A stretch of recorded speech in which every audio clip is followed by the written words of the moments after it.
Good afternoon to all the distinguished guests and guest speakers present here today for the state-level workshop on the theme Integral Humanism, Ekatma Manav Darshan, Philosophy, Policies and Applications. As we are now heading towards session 3, the theme for this session is Ekatma Manav Darshan with reference to its economic aspects.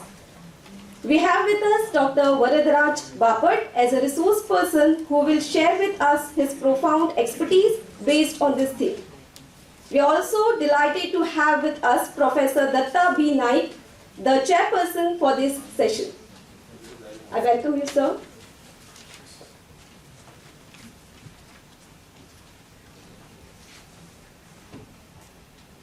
To begin with,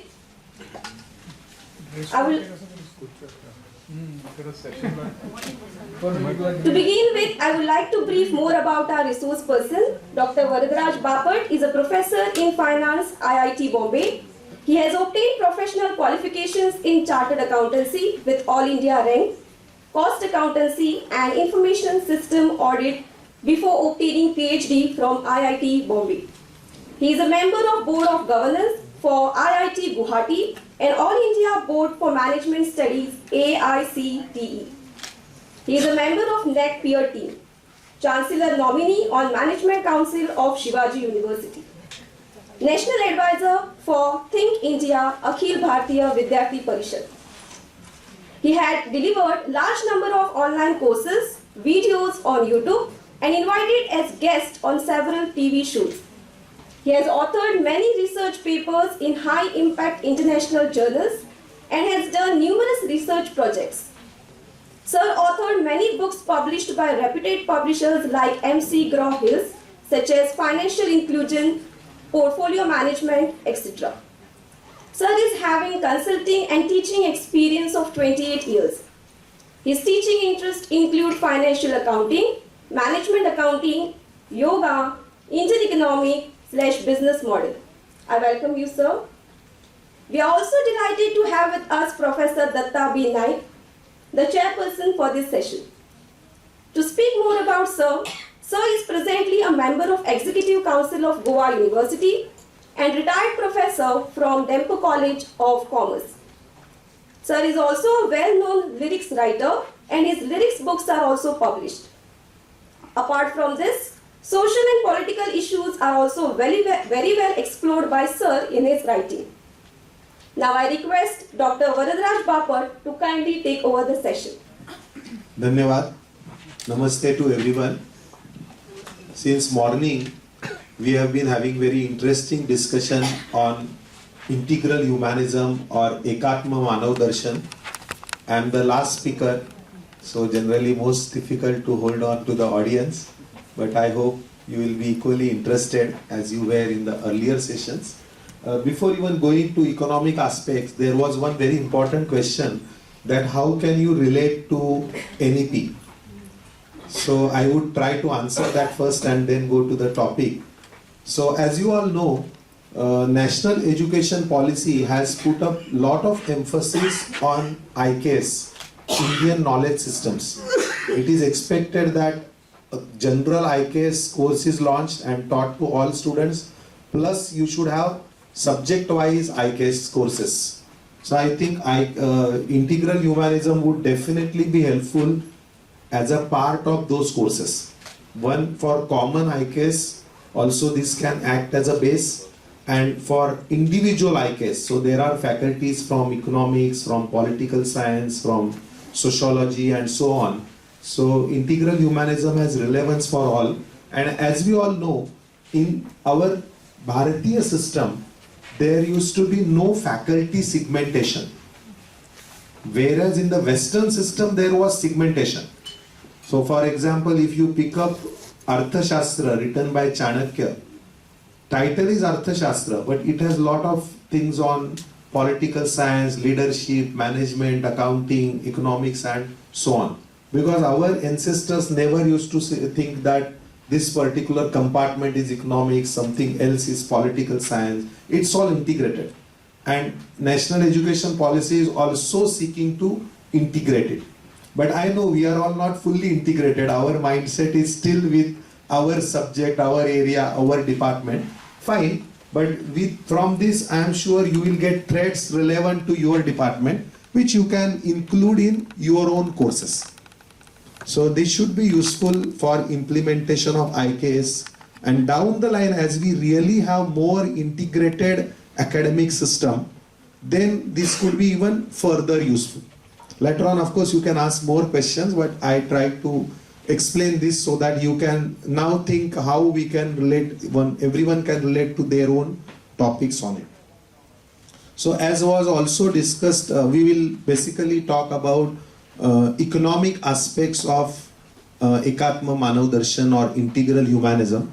As was told by in the first speech itself, that we had a system, or we have a system in terms of economic thoughts, mainly of capitalism and communism, and now his world is trying to look at the third alternative. So integral humanism does definitely have a capacity, it has a potential to act as an alternative, so we'll talk about it. And there is also a lot of question about sustainability, both environmental as well as social. So this system does provide on that, and we'll also talk about various Indian thinkers, and it is not just something of past, it is very much there in our business or economic system even today, though people may not acknowledge it as integral humanism or Bharatiya economic thought, but we always practice it in, to some extent at least, in our regular commercial or business system. That also we'll slightly try to discuss. Next. So this has already been discussed that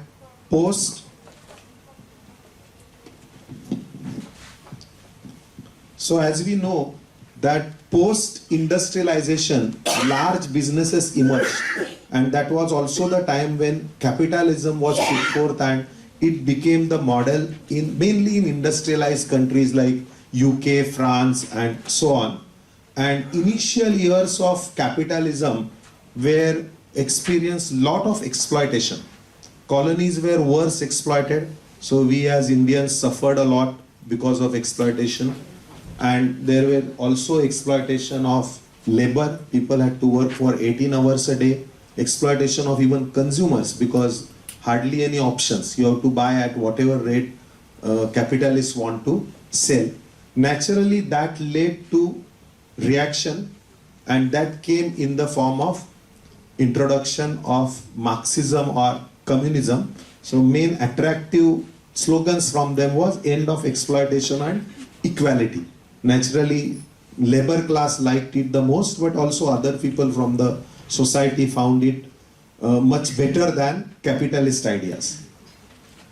This is typical Marxist model, as they call it. And this is believed to be inevitable pattern as per Marxism, that all societies basically have basic communism. During industrialization, it becomes feudalism, capitalism. Ultimately, every society would turn into socialism, and communism is a final model as per the Marxist thought. So we know that as communism became popular, it was accepted also as a political system. So which was the first country to accept it? It was in Russia. Accept is a wrong word, it was more imposed through a revolution. And Russia soon became USSR. You all know the history. Today's war in Europe is also outcome of this, because around 1918 or 19 countries around Russia were captured and they became part of USSR. So this was the area controlled by communism. So there was a long Cold War, ideologically also and more even practically, between capitalism and communism, and as nations between US and, or I would say led by US versus USSR. So when did that Cold War ended? 1991. 91 to, yeah, and what were the events? Disintegration of USSR, correct. But before that, something happened? Glasnost, yes. Perestroika. And even before that, Any interesting event? I think it started with collapse of some wall. Berlin Wall. So Berlin Wall collapse was the first thing, and within 2 years, communism completely collapsed. And Cold War ended without actually having the war. For 7 centuries, people felt that at some point of time there might be Third World War or actual war, but it suddenly ended. So what were the reasons why it ended?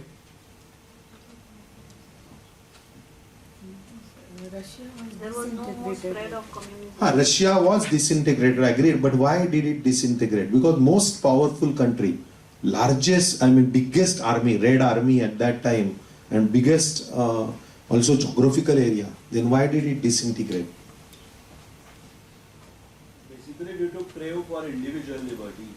Correct. One very important point was individual liberty was not there. And here on the other side, especially in Germany, people were having liberty. So that was one reason. Any other reasons? Economic stagnation. Financial problems, economic stagnation. Okay, major reasons we have covered. I think you all know it.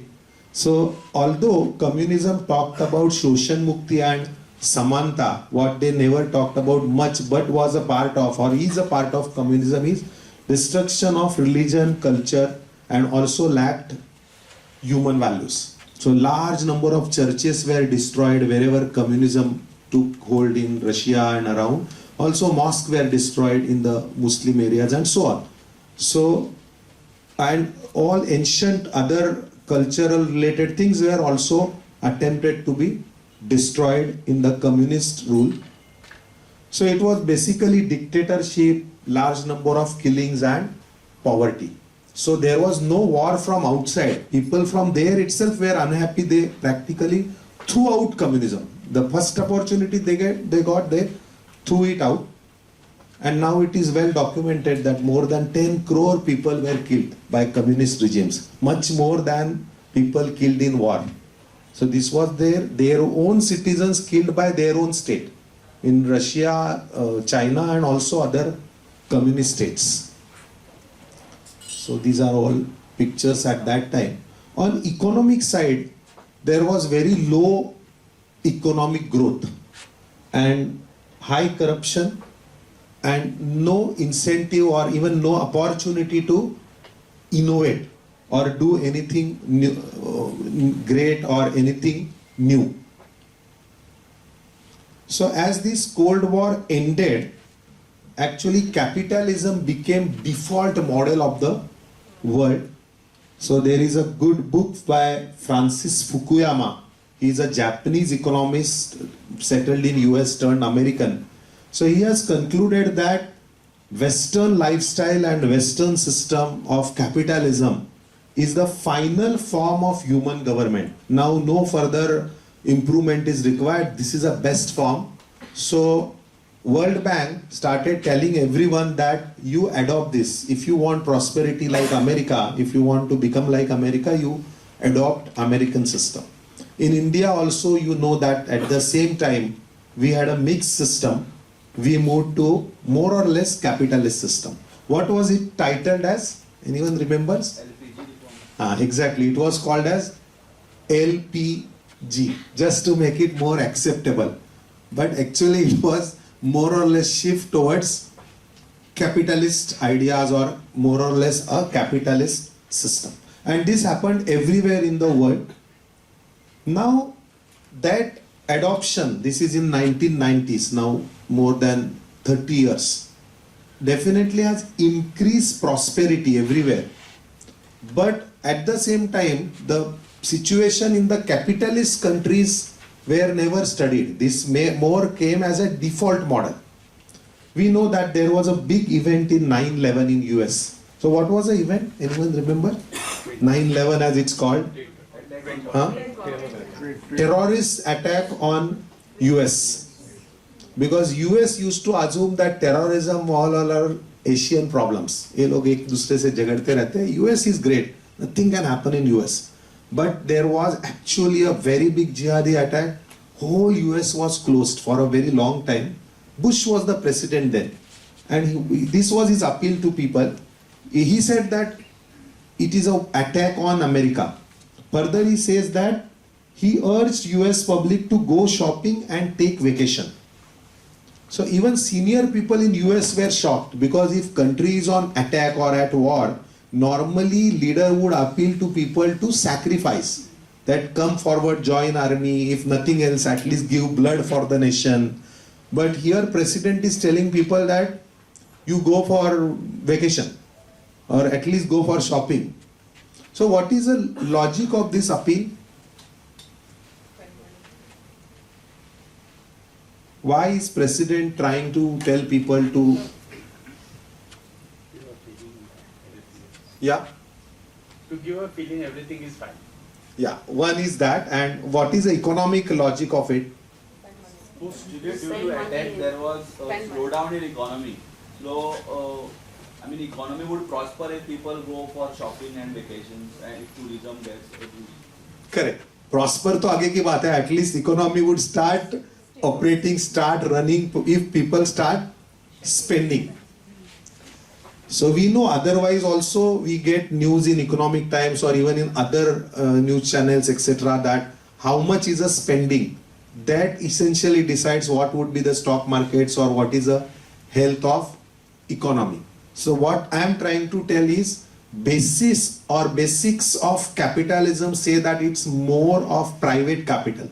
But in reality, it is more or less today dependent on consumer spending or obsessive consumption. This is also from US only, where they say you first remove your head and with so many hats try to shop.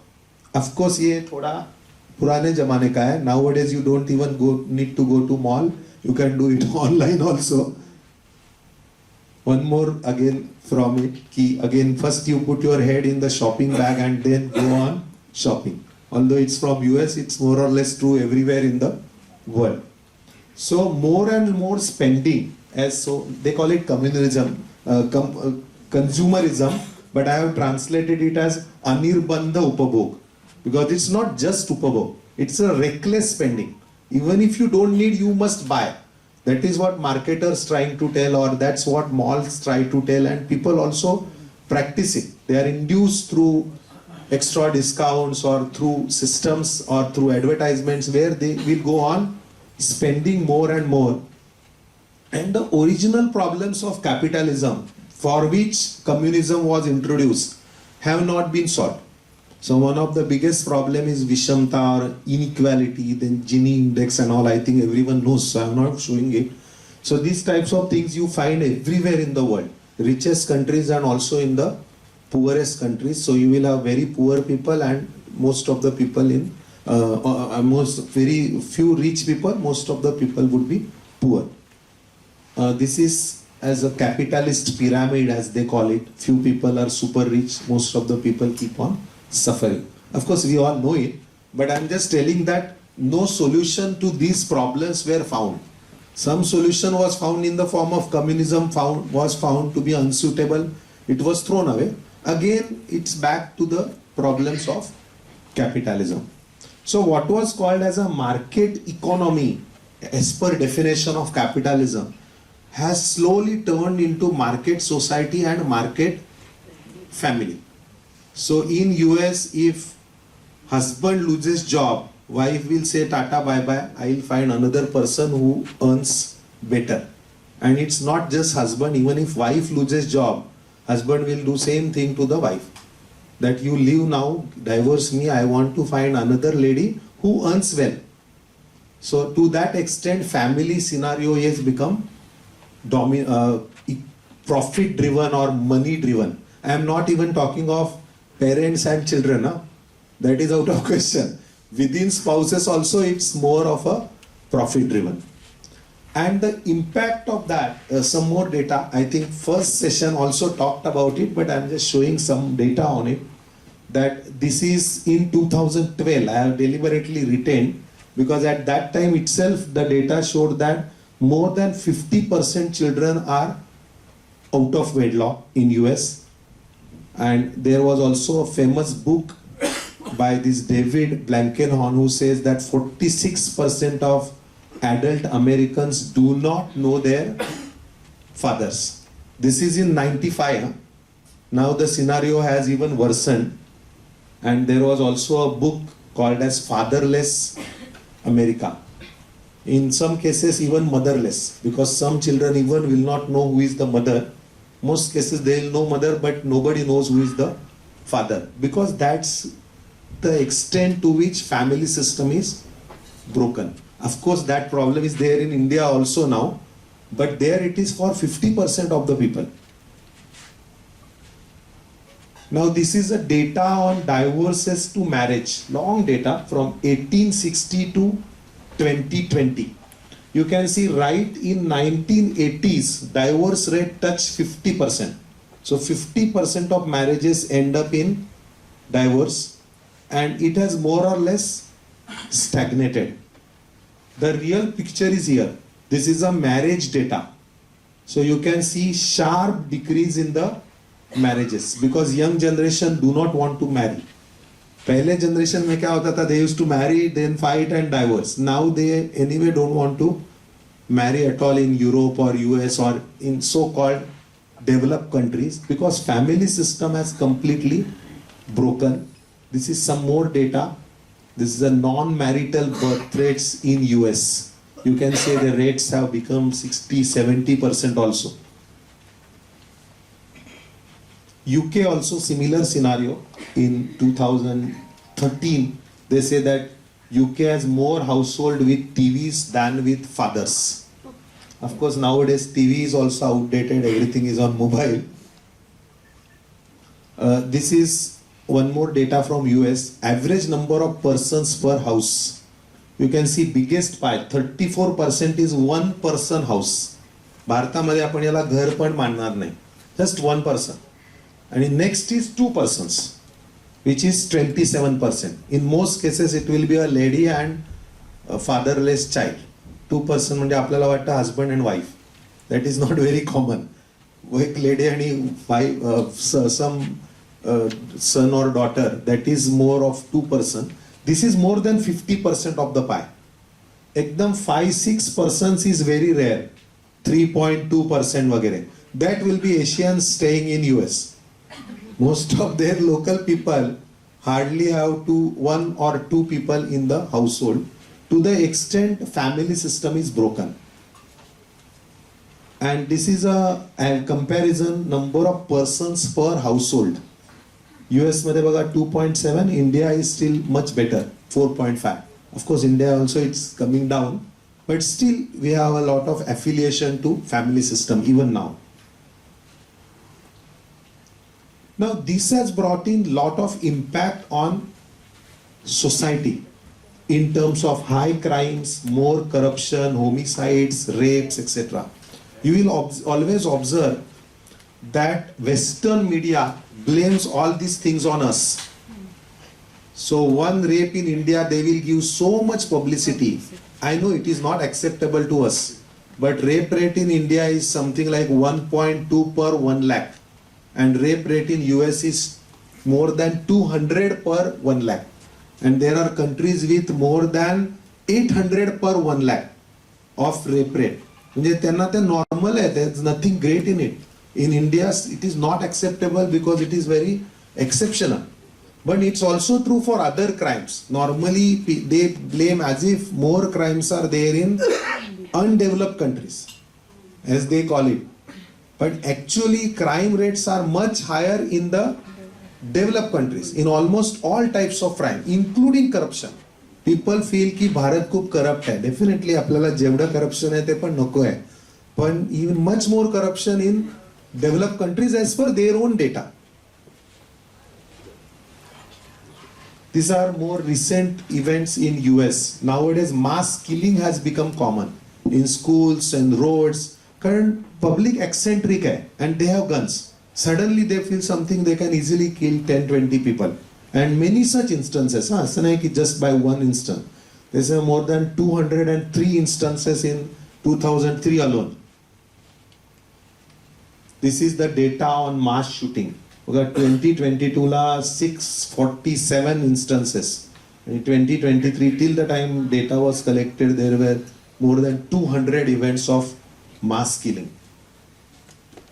All other types of crimes are also high, like road robbery. So in US cities, you cannot go at night.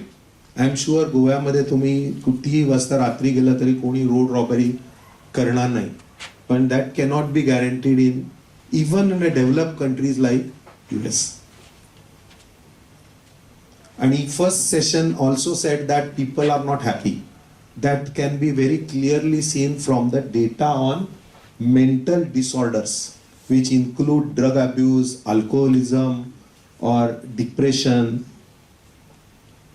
So again, I am going to data faster. So you can see this is a data on mental disorders, again collected from US sources itself. Thoda thin hai, but I hope you can see it, that these darker areas in US or Australia, more than 75% population has some or other mental disorder. In other areas it's 50%, and ekdam light areas hai, tithe it is less than 25%. Normally Westerners blame on India or such countries ki tumchakade under reporting asta. Even if you take it is under reporting, say our rate is 10% and actually it is 20%, it is much less than in their countries, because there it is 80-90%. So much is the extent of mental disorders. Again, high health consumption. This is India दिसणार नाही तुम्हाला, कारण these are the top 10 countries on health consumption, which they normally boast that our health system is very good. But we all know that during COVID it was completely exposed.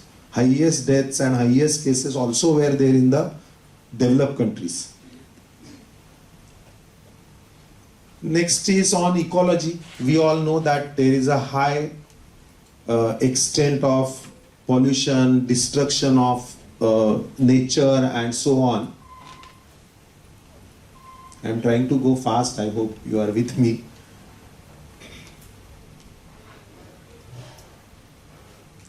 So you all would have heard of carbon footprint, also known as ecological footprint. This is a data of ecological footprint, that if Earth produces resources equal to 1, how much are human beings consuming? So red areas is consumption of more than 7 times. And green म्हणजे consumption equal to 1. India 1 बघून तुम्हाला थोडं बरं वाटेल. When this is a old data, 2004 data. This is 2018 data. आता बघा, all areas have become darker. तो असं नाही की we want to only blame US. Actually, this is a problem of whole humanity. All of us are also doing. We are consuming more natural resources than what Earth is producing. Only thing is, for us it is like 2 or 2.5 times, whereas in developed countries it is more than 9 times. Earlier it was 7 to 9. Now that scale has become above 9, and most of the areas have become red. And consumption of natural resources is so many times more than what nature can produce. If it is 1.5 to 2, I think Earth can make up in few years. But if somebody consumes 6 times, 8 times, 10 times, it will take very long time, maybe 100 years for nature to bring back those resources. So also it has an impact on saving rates, because if everyone has become greedy and is consuming more and more, and that's the lifestyle, it impacts again on economic side on the saving rate. So any idea what are the saving rates in India and in US or in any other country? A guess on saving rates? Generally, म्हणजे firm terms मध्ये it's called as GDS to GDP, gross domestic savings to gross domestic product. How much are saving rates in India? Any guesses?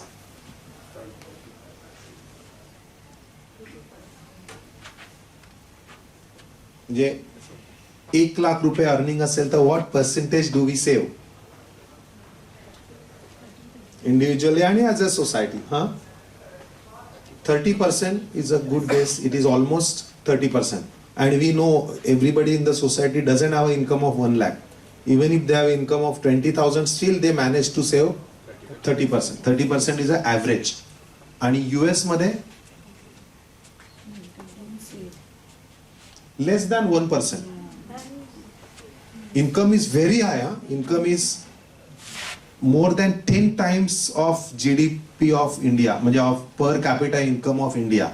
So I am not trying to say that India has become rich. Per capita income is definitely low, though our total GDP is rising fast.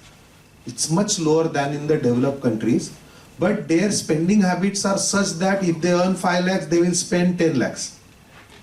So saving rates are really very low. Again, this is a old data. 1983 pasunच it is falling, and it reached almost 0% by 2008. There was a crisis, it increased a bit. Again, it has gone down. This is more longer data. And because of that, household debt is rising. You will see top countries are Britain, Canada and US with almost 100% household debt equal to their GDP. There is also a corporate debt and government debt, which I have not deliberately shown, because corporate debt, they take debt and invest in some projects. That's okay. But this is pure consumption debt by households.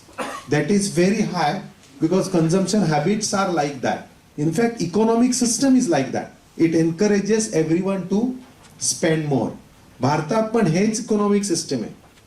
We are also encouraged to spend more, but because of our culture we tend to save. Most of the Indians tend to save. आपल्याकडे पण जसं western culture येतं, it is falling.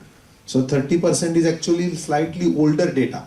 It was 32%, then 30%, now it is 28%. So it's falling, but it's still several times more than that in the developed countries. So the problem is on the whole sustainability. म्हणून nowadays sustainability is asked a lot, whether in as a nature or as a human being or as an economic system. Question is that if you adopt this much of materialistic or greed-based system, everyone wants to consume more. Can Earth survive? Or can economic system survive? Because everyone wants to take more loan.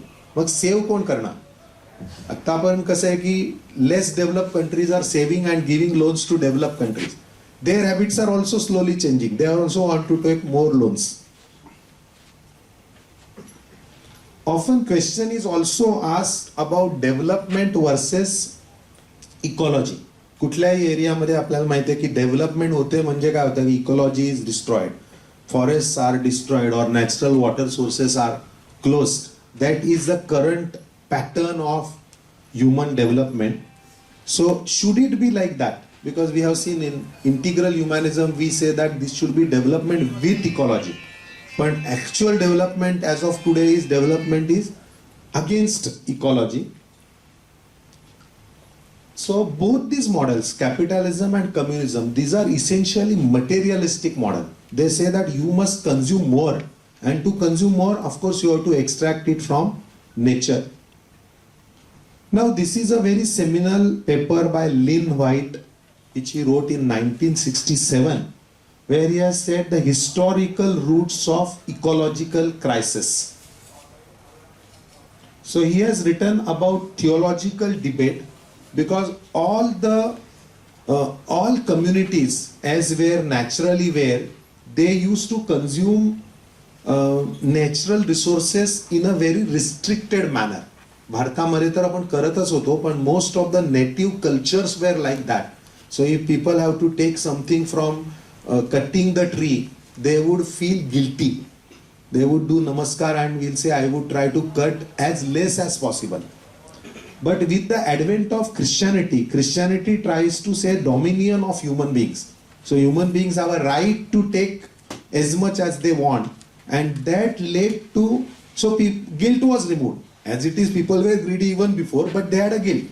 That guilt was removed or reduced, and that led to lot of destruction, as concluded by Lynn White. And further, he also has said that, it's a long paper, so I'm just cutting it short, that even secularism doesn't give answers to this environmental thought, because people will still be greedy. But whenever people feel that there is some sacredness in nature, जसं देवराई वगैरे असतं, then people don't touch or they destroy as less as possible. So nowadays everybody is trying to make it more and more sustainable, or at least trying to say so. Having talked a lot about other systems, we'll come to what really integral humanism is to offer. So whole world is trying to look at an alternative, which our Indian philosophy does have. Only thing is we need to study, research a lot and put it properly. So before going ahead, we can have a look at world economic history. Nowadays it's quoted many times, so you might have read about it, that there was a study instituted by OECD countries. OECD is Organization of Economically Developed Countries, ज्याला G7 म्हणतात. हल्ली G20 summit झालं. Before that there was a G7 group of richest nations.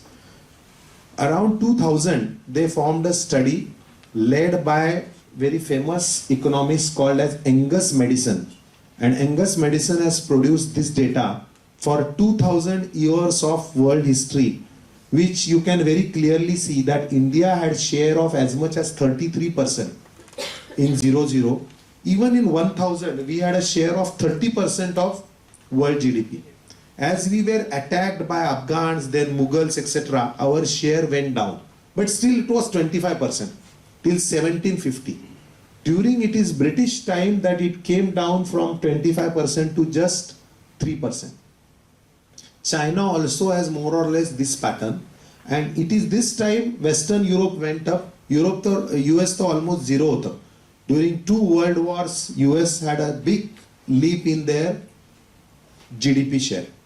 Now why I am showing is, one, of course there are many professors in history, this should be included in the syllabus. But second point is that as long as we were on our own, we had a lot of prosperity. Now because I am an Indian and we are in this type of workshop, I am showing it this data, don't assume that. There is a further research, Angus Madison is no longer there. 2018 they have come out with a revised data. Now they call it Madison Project, because new people have started studying. They have said that this is understated by 2/3. Because initial researchers have a lot of bias against underdeveloped countries. So still I have not revised. म्हणजे actual data यापेक्षा ही जास्त आहे. But whatever is the data from Angus Madison is I have shown. But the point is, as long as we were on our own, we were quite prosperous. Only during colonial time, India knew what is a poverty, and that is the time Western Europe actually went up. This is one more reason why we should study what is Indian system. It's not that it's just useful for India. It is going to be useful for everybody in the world, because it's for all human beings. Not that it's just for Indians.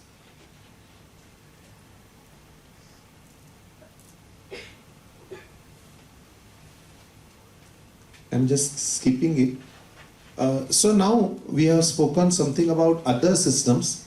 Now we'll also talk about what is Indian system, but before that, is it only in theory or it's also there in practice? So there are in several aspects in which even now Indian systems are different than Western systems.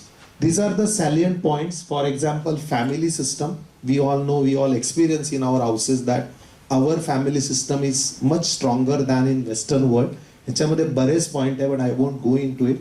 Then we have a lot of community orientation even now.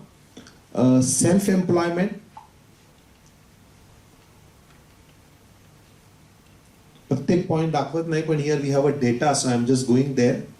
That this is the data from International Labour Organization. You can see India has the highest share of self-employed people, as much as 78%, much higher than other parts of the world. Because entrepreneurial culture is a part of our Indian culture. J integral humanism मध्ये सांगितलं, decentralization and not salaried employment but self-employment, that's already there. We are much more than other parts of the world even today, though it was never practiced as a policy. Because ते भारतीयांच्या रक्तात आहे, आपल्या कल्चरमध्ये आहे, it is automatically adopted.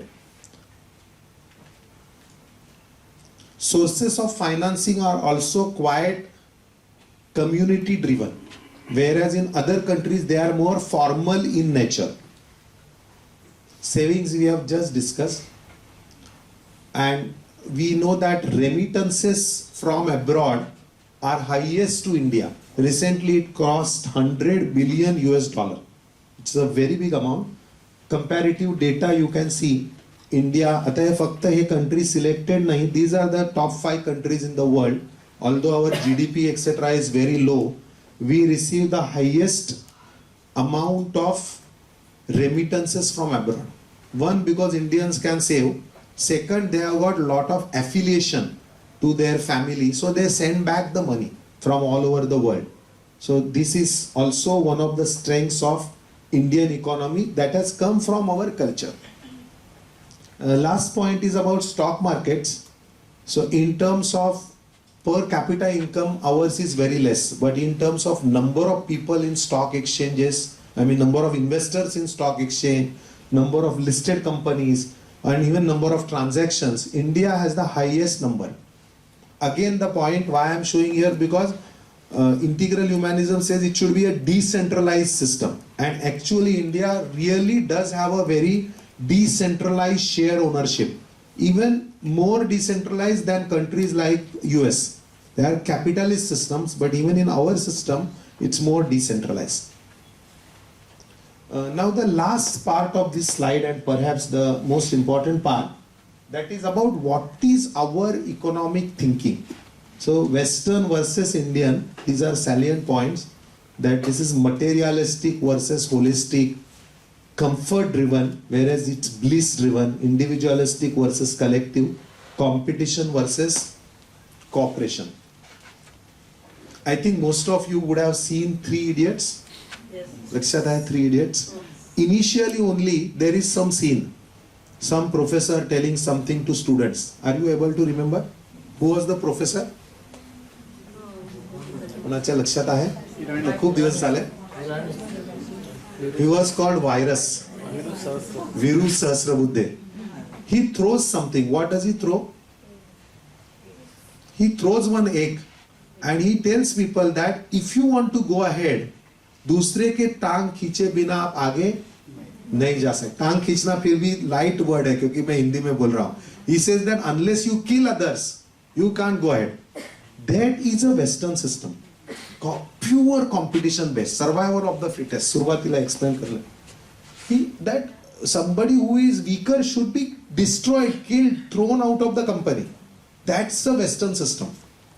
We know that in reality it can't be adopted even in Western countries. That's why they also nowadays talk about leadership, team spirit, but which is actually even the Indian system of cooperation, that everybody should be taken together. There will be some differences. We are not saying everybody should be exactly same, but everybody should be taken along, and that cooperation alone will lead us ahead. Actually there are more points but not much of time, so we can just read it. So idea of Bharatiya system is, which often is nowadays quoted, that if you want to be ahead, if you want to be a leader for a long time, you have to take everyone together. Because if you pull others down, you can go ahead for some time or you can go ahead faster. But within few, there will be time will come where others will come and pull you down. But if you want to consistently lead, you have to make others also strong. You try to take them along. That's our spirit. This is elaborated more now, but in the interest of time. So you know that Western is more of a right oriented. सुरुवातीला सांगण्यात आलं की small child can make a call. That's a right oriented system. Whereas in Bharat it is duty oriented. Mother feels that I should take care of child, not that law says that children has, or son or daughter feels that I should take care of parents. That's my duty. That's the Indian thinking, which every one of us have. Western system is elders have a right that they be taken care. They be taken care is good, but then who will take care? Because youngsters don't want to take care, then state has to take care, which increases taxes, which increases corruption, and that leads to other problems. So ours is a duty oriented, and if we translate in Indian languages, it's called as dharma oriented.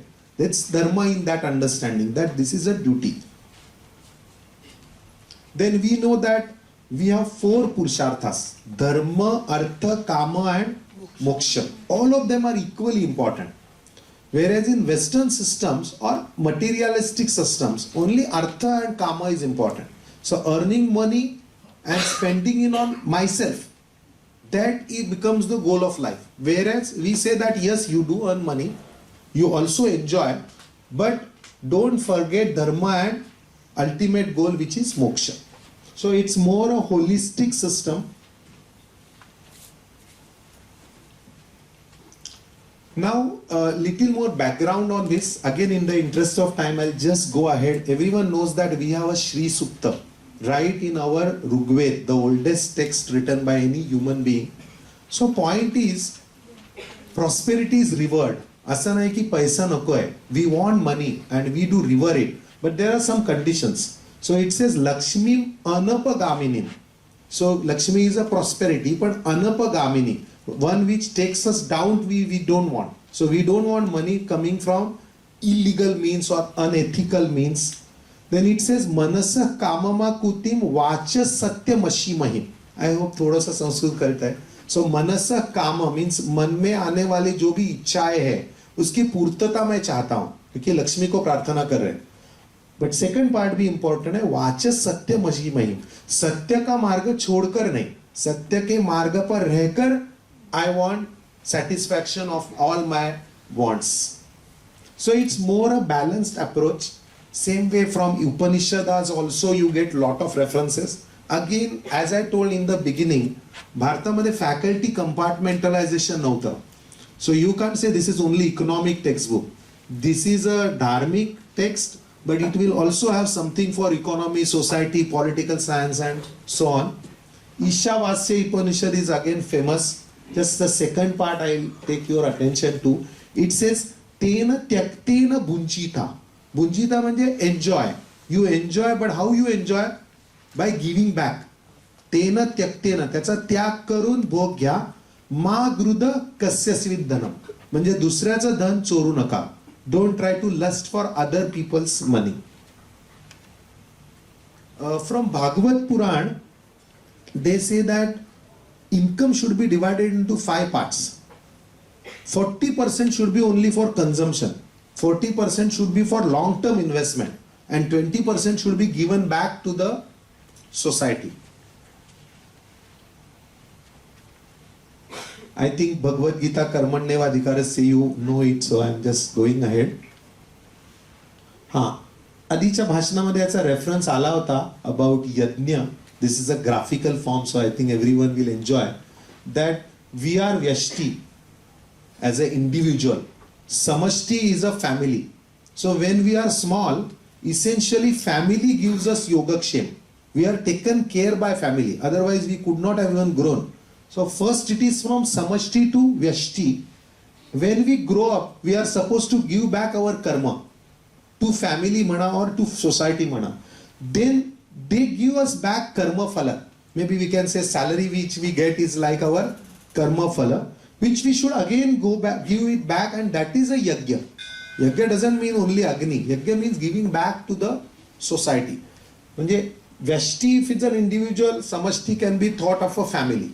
Or if family is a vyashti, bigger entity, society can be considered as a samashti. Or society is a vyashti, nation or whole nature can be samashti. Idea is initially we have already got from the bigger entity. So it's our duty to give back our karma. And when we give back, they again give back us much more in the form of karma phala, which again we should give back. This all should happen voluntarily. Communist system also says this should happen. But for them it's a coercion. Government will do it as a tax. Naturally people will do tax chori. Whereas here it is voluntarily being given. And he expand hot rata. I'll skip, I know there are many things to say.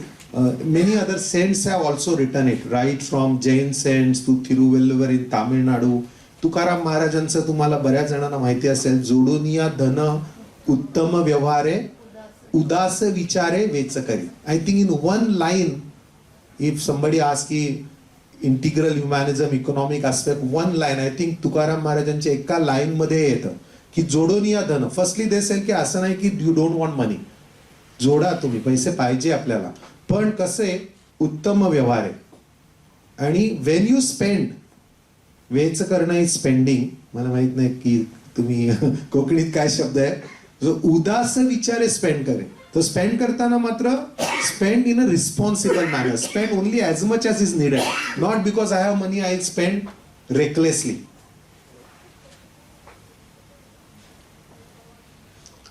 Chanakya, I think many of you would have heard now, many people write about it nowadays. I'm just mentioning some of the ancient writers. चाणक्याने म्हटलंय की सुखस्य मूलम धर्मः आणि धर्मस्य मूलम अर्थः. Because without economic power you can't have dharma, and without dharma you can't have sukha. During British period also some authors did wrote on it. I have written but I will skip it. Dadabhai Nauroji has also documented very well the extraction of wealth from India to abroad. He has given properly like tables. We don't have to just look at Angus medicine. A lot of Indian people have also written on it. Swami Vivekananda ji has also written, especially when he went to US. Lokmanya Tilak ji also wrote, has written some economic things, mainly on Swaraj and Swadeshi. Mahatma Gandhi was quoted earlier, also has spoken a lot about responsible use of resources, simple living, Swadeshi and so on. Dr. Ambedkar has written many economic writings. I'll just quote two of them. His first thesis was Ancient Indian Commerce, which he presented to Columbia University in 1915, in which he has in detail elaborated about commerce in ancient India, including trade, foreign trade, navigation, roads, and so on.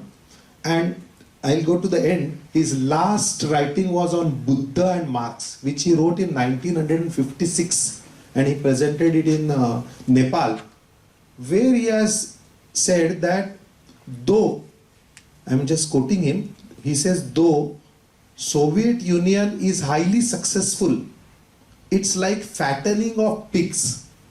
Remember, now we know that Soviet Union has collapsed, but in 1956 it was considered best model. So he says that though it is highly successful, it's like fattening of pigs. Because if human beings get good food, lot of money, they are not better than pigs. But actually we need dharma. We need spiritual elevation. Just by money, human beings can't be happy. That's why we need Buddha, or we need Dhamma. That was his conclusion. Last, abhi time nahi hai, but earlier speakers have already spoken about Deen Dayal ji, so I have kept it in the end. Now, Deen Dayal ji has also put up while integral humanism and tried to say that don't copy Western systems. They are not suitable, whereas we have to develop Indian systems. And current government has introduced many policies on those lines, but most of our system continues to be Western even now. I am going to share this. In the earlier speech, there was also talk about how our consciousness gets elevated. मुझे भूख लगी है तो I am at an individual level, but we have a capacity to elevate ourselves. And this is this spiral which can go on expanding and expanding. He has also given some examples of reckless spending. This is long back when East India Company introduced tea to India. Indians did not wanted to drink. कि ये कड़वा है. Nobody actually was ready to drink tea. They gave tea free of cost. But now we have got so much habit of tea that we assume that it is Indian. Actually, that's also colonization of our mind. असे खूप सारे unwanted consumption we keep on doing. But Deen Dayal ji did give example of tea. He also gave example of potato peelers. This is actual example in US. कि potato peelers, how their sale can be increased. So what company said is have its color same like potato peels. म्हणजे जेव्हा सालं काढतील तेव्हा ते pillar पण सालांबरोबर चुकून टाकून दिला जाईल. So you will buy a new pillar. आणि this is not just a joke. This is actually quoted example in American marketing, and you can have many more examples like that. This is again from what Dindayal ji has said, that how is capitalism, it can go into fascism or communism and so on. So he concluded that we want neither capitalism or socialism. We aim at the progress and happiness of man, integral man. That's why integral humanism, because it's more, we want to have a holistic approach.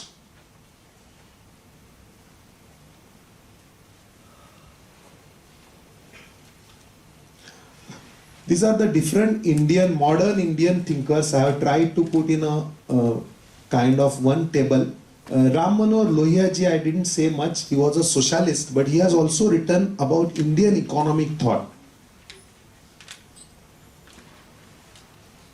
And last slide, even many some Western authors have also written on it. One of the leading one is E.F. Schumacher. He has written something called as Buddha economics or Buddhist economics as he called. But it's nothing different from what integral humanism we are discussing about. It says that have limited consumption, emphasize on ethics, follow a marga of dharma. So essentially, it's the same summary which he has also written. He has also formed a center called as Center for New Economics, as it's called. But I found it's 95% similar to what ideas we are trying to put. And this is the last slide where Yogi Aurobindo ji, in 1911, he has said that India shall rise upon ruins of West. You can imagine 1911, before First World War, when Britishers were so much powerful. That time he was a visionary. He saw that 125 years later, this will happen. And actually, if you look at economic as well as overall scenario, we are moving towards that. Bharat is becoming more and more popular, and world is today looking at us that whether we can give solutions. And I'm sure this would happen. इनकी जो भविष्यवाणी है वो true होगी. And as teachers, professors, researchers, I would call upon you that lot of research is required on that. We are still giving ideas, but people would want data, people would want research papers, because unless this comes as a formal theory, it can't become acceptable to academic world. तुम्ही कुठल्याही फॅकल्टीतले असा, but there is a lot to contribute using these ideas. Whatever little bit we have done in IIT, there is one paper and one book which I have written. I have tried to elaborate here, and much more can be written. These are some more references also. Fine, धन्यवाद.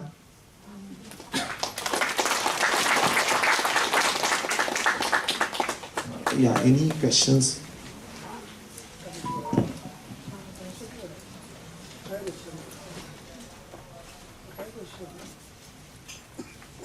Questions or suggestions from anyone are welcome.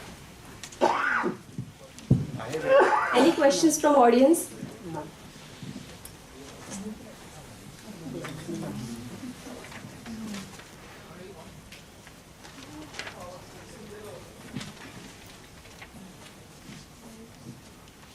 सगळ्यांना भूक लागली आहे. Waiting for lunch. Fine, but I'll be sharing this. Please use these references, and in your own domains, please do the research. Namaste, dhanyawad. I thank you, sir, for this wonderful and enlightening session. Now I request the chairperson, Professor Datta B. Naik, to give his concluding remarks on this session. It had been a nice PowerPoint presentation, as well as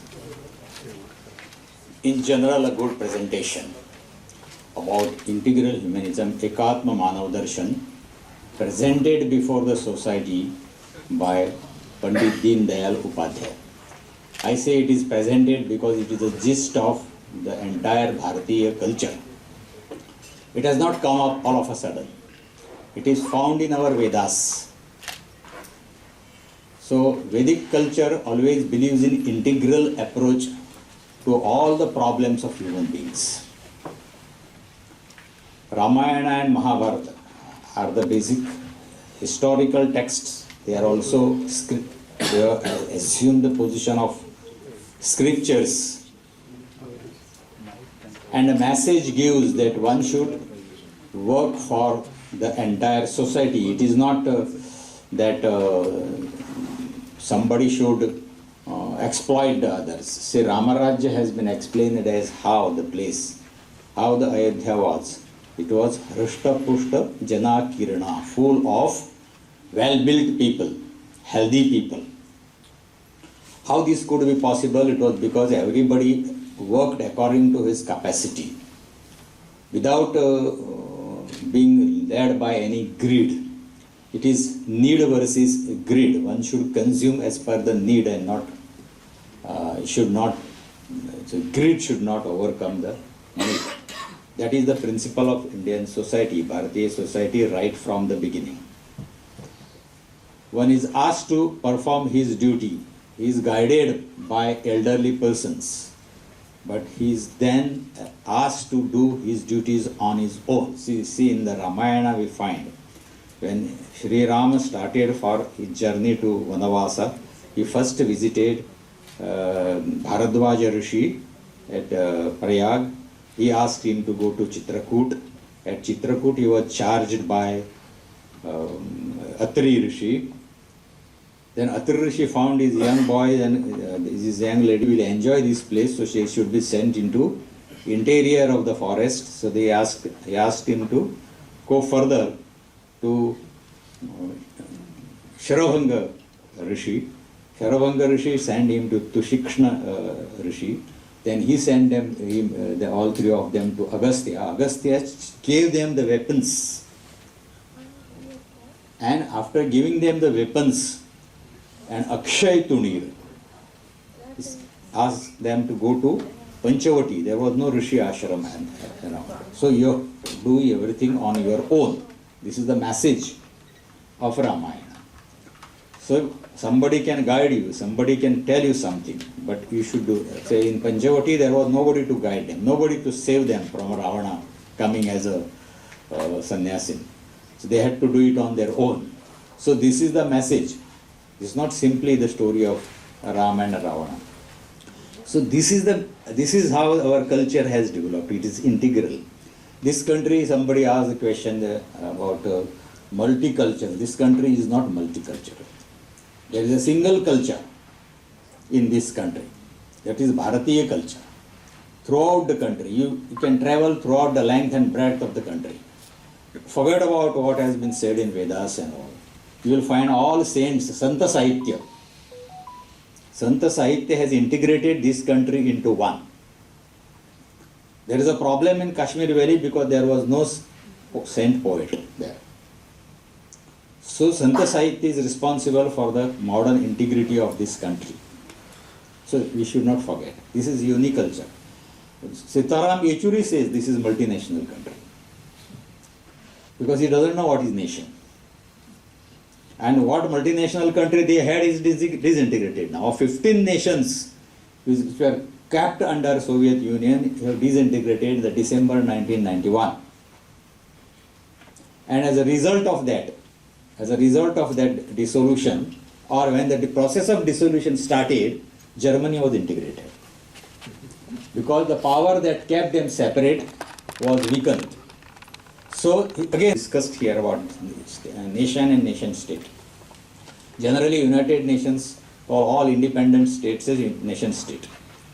They call Pakistan a nation. It is actually an aggression because they are proud of the people who invaded this country. They are proud of Ghuriz and Ghazni who have invaded this country. When they had invaded this country, I don't mean today's Bharat. It was the present Pakistan was included in it. So they had invaded that Pakistan because they were the first victims of their invasion. So they are proud of it. So it is an invasion. So it is called nation state. So nation state should be based on culture. There can be two nation states. Say Germany was divided for quite a long time into two nation states. It was integrated. Vietnam was divided. Even today Korea is divided. So it can be because of some reason, this reason or that reason, but nation means nation based on culture. So that culture, we have a common culture, we have a land, say, so this is how our integral human approach. So our approach is human approach. Swami Vivekananda also has said, that concept of trusteeship and concept of Anasakti Yoga was first propounded, or I would say first put into the theory by Swami Vivekananda. Later on it was adopted by Mahatma Gandhi. The concept of trustee and concept of Anasakti Yoga. So both were put before the rich people of America. He told Rockefeller that you are the trustee of the wealth you have collected. And Anasakti Yoga, he said, it has been a part of our culture. So this is how we find there is nothing new, which normally we say everything has been taken from Vyasa, Vyasos Chishtam Jagat Sarva.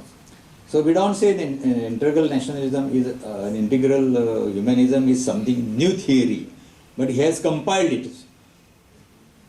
Dindayal Upadhyay has compiled it, and because he has compiled it, it was a challenge to the communism, and that's why communists managed to kill him. I am making a bold statement because the method that has been used for killing him was the exact method they used for killing Trotsky in Mexico. Same method, so that we cannot find out the murderer. And that government at that time was happy because for them it was like a boon.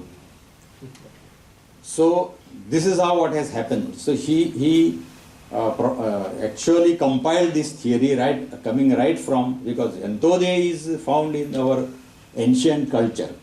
So Antodaya and even Sarvodaya and integral humanism, it is rooted in our ancient culture. So Dindayalji, Pandit Dindayal Upadhyay tried to give it a conceptual formation so that it could be put before the world. Bharat has produced so many things that we need not require anybody from outside to inspire us. Even if I am a materialist, if I don't believe in life after death, I don't believe in heaven, I don't believe in mukti, I can I can be inspired by Charvaka. I need not go for Marx because Marx makes predictions. No materialist can make predictions. Charvaka does not make predictions. When you make a prediction, you enter into metaphysical argument. When you enter into a metaphysical argument, you are an idealist. You are no more a materialist. So both the systems are actually materialistic, and therefore there is a discussion of third way. The Topan Thengdi has written a book called Third Way, in which he has explained this entire Bharatiya concept. When we say Aurobindo has said that in 1911 that India will be above the ruins of the West. The signs, the signals have been given. See, today I am addressing you in English. We cannot set aside the importance of English language.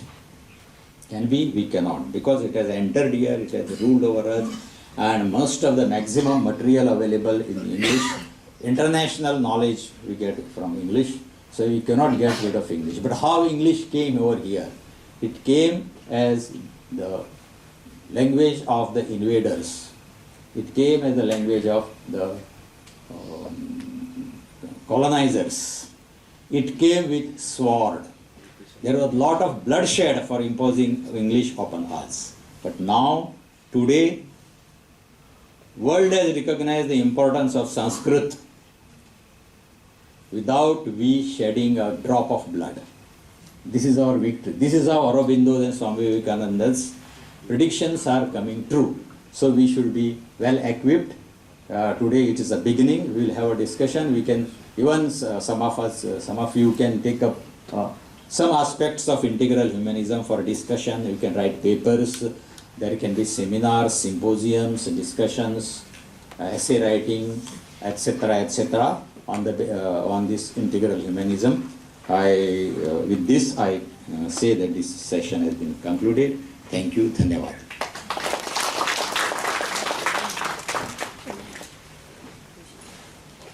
Thank you, sir, for giving your views on this topic. Today we had a great insight on this theme Ekatma Manav Darshan with reference to its economic aspects. We appreciate your valuable thoughts and your precious time for sharing your expertise and your knowledge with us, sir. Thank you so much. There's one small announcement to all the participants. Kindly fill the feedback forms which will be circulated on the WhatsApp group being created. Thank you.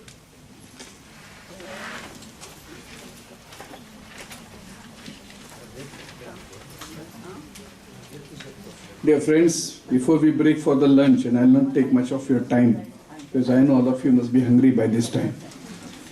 We have with us Shri Guru Prasad Pavaskar. Earlier he was the secretary of Prabodhan Education Society, now he is the executive member of the society. And there is a good news which has been displayed on the screen also here.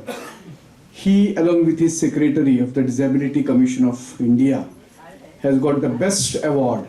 It's a national award given by the Government of India for his, being the member secretary of the commissioner of this Disability Commission, along with Mr. Taha, who is the secretary of his commission.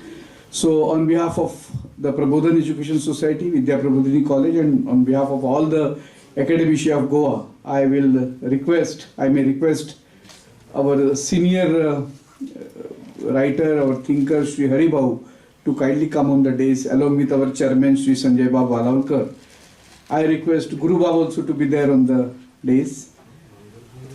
I request Sri Haribau ji to kindly felicitate Sri Guru Pavaskar, who has been always our guiding force for our college, for our institution. This institution is running primary schools, secondary schools in the state of Goa, as well as this college for commerce and B.Ed, in which Guru Pavaskar is a very active member. So on behalf of all the participants of this seminar, which are the faculty of higher education institutions in the state of Goa, may I request Sri Haribauji to kindly felicitate Guru Pavaskar.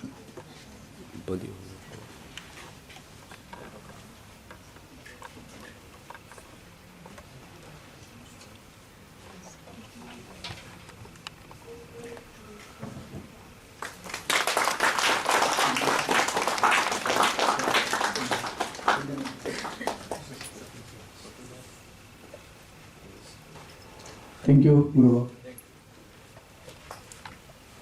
One of our staff and one of the member of the organizing committee, Miss Sneha, our faculty assistant professor in Marathi, also is celebrating her birthday today. I request Sneha also to be with us. I request our chairman to kindly give a token of appreciation on our behalf and wish her a happy birthday on this day. Okay, now I hand over to Miss Asha Naik, assistant professor, to give vote of thanks.